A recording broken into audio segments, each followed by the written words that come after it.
Hello friend, आज मैं आपको 37 इंच चेस्ट की कटोरी कट ब्लाउज की कटिंग बता रही हूँ।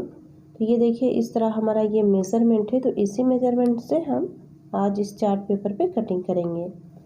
तो सबसे पहले हम इसकी लंबाई ले लेते हैं। लंबाई हमारी है 13 इंच है, उसमें हमें 1.5 इंच प्लस करना है। तो इस तरह से हम 14.5 इंच पे निशान लगाएंगे, मतलब 14.5 इंच पे हमने ये निशान लगा लिया। अब हम शोल्डर का निशान लगाते हैं। तो शोल्डर हमारा यहाँ पर है 5.25 इंच। तो इस तरह से हम शोल्डर का निशान लगा लिए। अब हम आर्म होल का निशान लगाएंगे। यहाँ से हम आर्म होल का निशान लगाएंगे। तो आर्म होल का जो निशान है वो 5.5 इंच पे है। तो इस तरह हमने 5.5 इंच पे निशान लगा लिया। अब हम चेस्ट ले लेते हैं। तो 37 का 1/4 होता है 9 इंच 2 पॉइंट। उसके बाद हम 1.5 इंच एक्स्ट्रा मार्जिन ले लेते हैं और इस निशान को भी स्केल की मदद से मिला लेंगे। इस तरह से हमने ये निशान को भी मिला लिया। और उसके बाद फिर अब हम आर्म होल का जो शेप है उसे देंगे। तो हमें फ्रंट की तरफ 1/2 इंच इस तरह से एक्स्ट्रा ले लेना है और इसे स्केल की मदद से एक लाइन ड्रॉ कर लेते हैं। ये हमारा डीप नेक है, इसलिए हमें इस तरह से ले ले तो सामने क्या है, थोड़ा सा ये आएगा नहीं, जो पफ हो जाता है ना वो बनेगा नहीं। तो इस तरह से हम 1 इंच और 1.5 इंच पे निशान लगा लिए हैं। बैक साइड के लिए 1.5 इंच ले लिए हैं और फ्रंट के लिए 1 इंच ले लिए हैं। अब इस पे हम राउंड शेप दे देंगे। तो हमने राउंड शेप दे दिया। अब हम कमर का निशान लगाएंगे। तो कमर हमारा 32 इंच है, तो उसका 1/4 होता है 8 इंच। 1 इंच एक्स्ट्रा लेंगे डार्ट के लिए और 1.5 इंच मार्जिन के लिए लेंगे। तो इस तरह हम 10.5 इंच पे निशान लगाएंगे और इन दोनों निशानों को इस तरह से मिला लेते हैं। और ये जो सेकेंड निशान लगा रही हूँ वो फिटिंग की है। तो इस तरह से हमारा जो कमर का निशान है वो भी लग चुका है। अभी हम गले का जो चौड़ाई है वो लेंगे। तो गले की चौड़ाई यहाँ पर आप 2.5 इंच तक ले सकते हैं। मैं यहाँ पर 2.25 इंच ले रही हूँ और इसकी जो डीप है वो 6 इंच।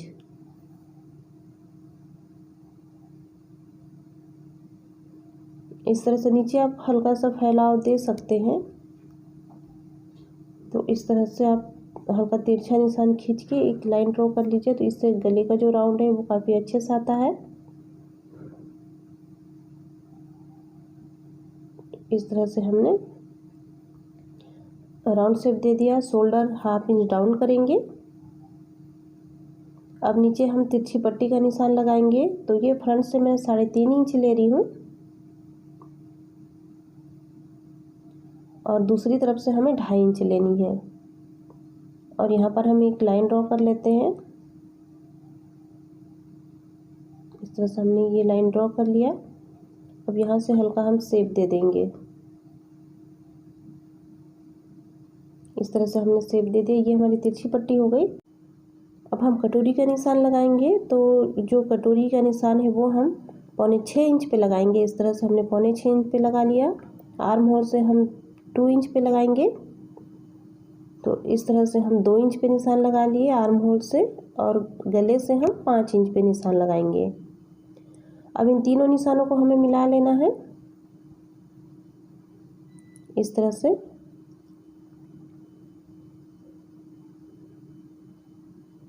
ये तीनों निशानों को हम मिला लिए। अब इसकी हम कटिंग करेंगे। ये दोनों पल्ला हमारा एक साथ है, तो पहले हम जो मेन है उसे कट कर लेते हैं। आर्म होल भी जो पहला निशान हमने लगाया है बैक पार्ट का, उसको कटिंग करेंगे।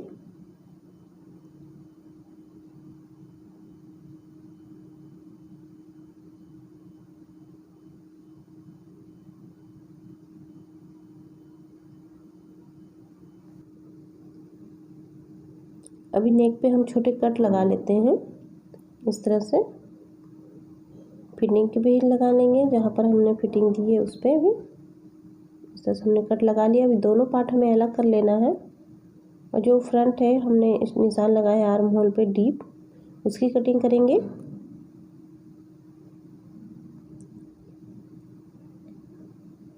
नेक की कटिंग करेंगे।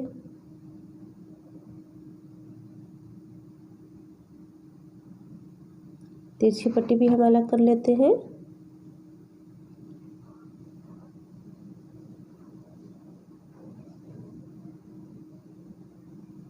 इस तरह से हम सारे पार्ट इससे कट कर लेना है फ्रंट पल्ले का। ये देखिए ये हमने कट कर लिया। कटोरी मैं बाद में कट करके आपको बताऊंगी, उससे पहले फिर हम बैक पार्ट ले लेते हैं। तो इसकी जो लेंथ हमें कंप्लीट लेंथ हमें 13 इंच चाहिए। ये देखिए ये हमारी 13 इंच है लेंथ, तो इस पे हमें 1 इंच ही प्लस करना है। तो इस तरह से हम 14 इंच पे निशान लगाएंगे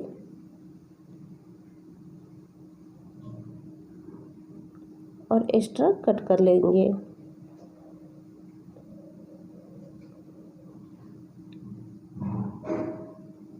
तो इस तरह से हमने इसे कट कर लिया। अभी हम नेक की जो डीप है वो हम 10 इंच लेंगे और नीचे से मैं 3 इंच ले रही हूँ फैलाव देते हुए, और इन निशानों को मिला लेते हैं। गले की चौड़ाई पे तो हम पहले ही उस पर कट लगा लिए थे, तो इस तरह से मैं ये राउंड शेप दे दी। अभी हम जो इसकी जो फिटिंग है हमने मार्जिन 1.5 इंच लिया था, तो इस तरह से अब 1.5 इंच लेके इस पर भी इस तरह लाइन ड्रॉ कर लें। अभी हम टक्स पॉइंट का निशान लगाएंगे। तो टक्स पॉइंट ये आप फिटिंग से लेके टेप को इस तरह हाफ कर लीजिए और जो भी इसका सेंटर आता है आप सेंटर पे निशान लगा लीजिए। और इसकी जो लंबाई है वो हम लेंगे 3.5 इंच और हाफ इंच दोनों तरफ। अब इन निशानों को मिला लेते हैं।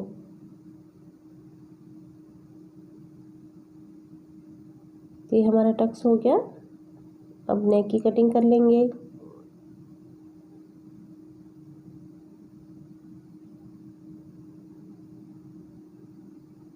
इस तरह नेक की कटिंग हो गई। तो ये हमारा जो बैक साइड का पल्ला वो रेडी हो गया। अभी हमें कटोरी जो है हमने कट किया था उसकी कटिंग करनी है, क्योंकि ये कटोरी हमारी किसी काम की नहीं है, हमें इसे बड़ा करके कट करना होता है।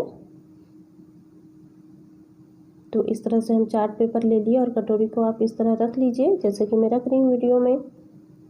और जैसे है हमारा जो पुराना कटोरी वैसे ही आपको निशान लगा लेनी है। तो इस तरह सब एडिटिव्स वैसे ही निशान लगाएं।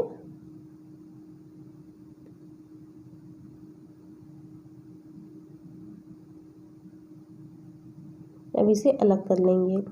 अब मैं इसकी मार्किंग बताती हूँ। तो इधर से हम 1.25 इंच एक्स्ट्रा लेंगे और इधर भी हम 1.25 इंच एक्स्ट्रा लेंगे।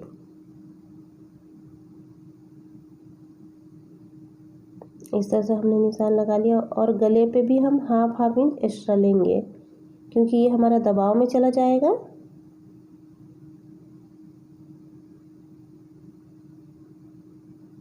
अब सामने की तरफ तो हमने इस तरह से लाइन ड्रॉ कर लिए, पर इधर हमें राउंड शेप देते हुए इसे इस तरह से मिला लेना है। ये हमारी हो गई। अब हमें क्या करना है, इसकी पूरी जो नीचे की है उसके हम इस तरह से टेप रख के नाप लेंगे और इसका सेंटर निकालेंगे। अभी हमें सेंटर पे निशान लगा लिए। अब सेंटर से 1.5 इंच हमें नीचे की तरफ लेना है। तो ये 1.5 इंच हम नीचे ले लिए। अब ऊपर हमें 1 इंच लेना है। तो ये हमारा हो गया टक्स पॉइंट।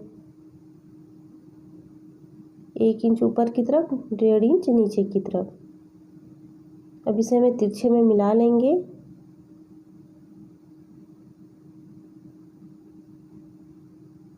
हमने इस तरह तिरछे में मिला लिए।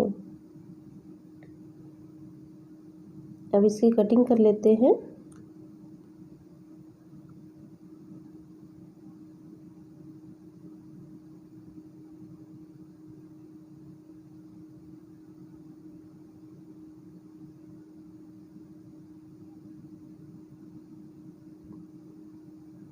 इस तरह से कटिंग कर लिया। अभी हमें टक्स पॉइंट जो हमने एक्स्ट्रा लिया है दोनों तरफ, और ये हमारा सेंटर जिसमें हमने टक्स पॉइंट लगाया है वहाँ पर हम फिर से निशान लगाएंगे हमारे टक्स के लिए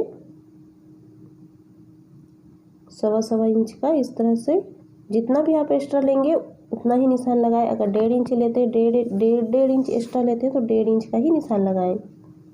तो इस तरह से ये हमारा टक्स पॉइंट हो गया और कटोरी भी कट की रेडी हो गई है। अभी हम कटिंग करेंगे आस्तीन की। तो आस्तीन कट करने के लिए क्या करना है, पहले तो हम आर्म होल मेज़र कर लेते हैं। इस तरह से मैं जहाँ मैं मार्क करी हूँ वैसे हमें इसको नाप लेना है टेप की मदद से। और शोल्डर से हमें हाफ इंच छोड़ देना है सिलाई के लिए। जब हम शोल्डर ज्वाइन करते हैं ना, तो वहाँ से हमें हाफ इंच छोड़ देना है। ये मैं निशान लगा लेती हूँ। ये देखिए, यहाँ से ये हमारी सिलाई मार्जिंग हो गई, तो यहाँ से हमें हाफ इंच छोड़ते हुए इसको नाप लेना है। तो जो भी आपका आर्म होल आता है, जैसे यहाँ मेरा 8.5 इंच आ रहा है, तो हमें 9 इंच पे निशान लगानी है। अभी हम स्लीव्स की जो हमारी लेंथ है वो 4 इंच है। तो पहले तो हम चार्ट पेपर को इस तरह से फोल्ड करके इसे मैं बराबर में कट कर लेती हूँ।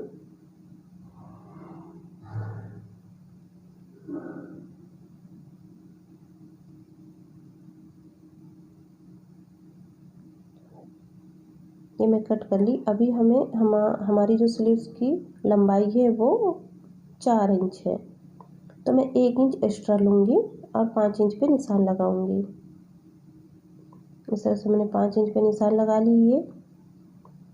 और जो आर्म होल हमारा 8.5 इंच था, इस तरह से 8.5 इंच था, उस पर हमें आधा इंच एक्स्ट्रा लेना है, तो हम 9 इंच पे निशान लगाएंगे और इन निशान को बराबर कर लेते हैं।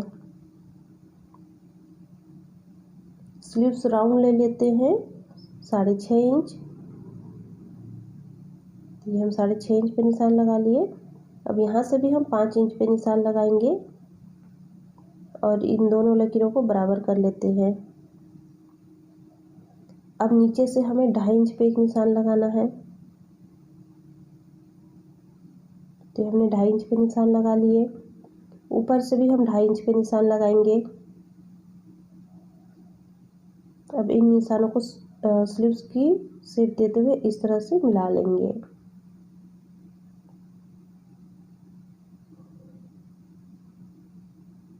डीप के लिए हमें हल्का सा हाफ इंच इस तरह से शेप देना होता है, तो वो भी हम दे देते हैं।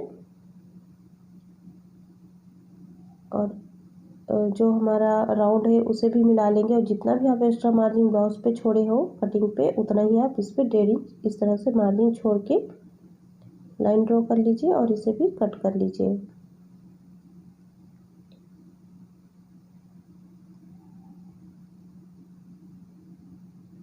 फ्रंट डिप भी कट कर लीजिए। तो इस तरह से हमारी जो कटिंग है स्लीव्स की वो कंप्लीट हो गई है। तो ये देखिए, ये हमारा जो 37 इंच ब्लाउज की जो कटिंग रेडी हो गई है। आई होप आप लोगों को अच्छे से समझ आई होगी। प्लीज़ इसे लाइक, शेयर और सब्सक्राइब करें। Thank you for watching.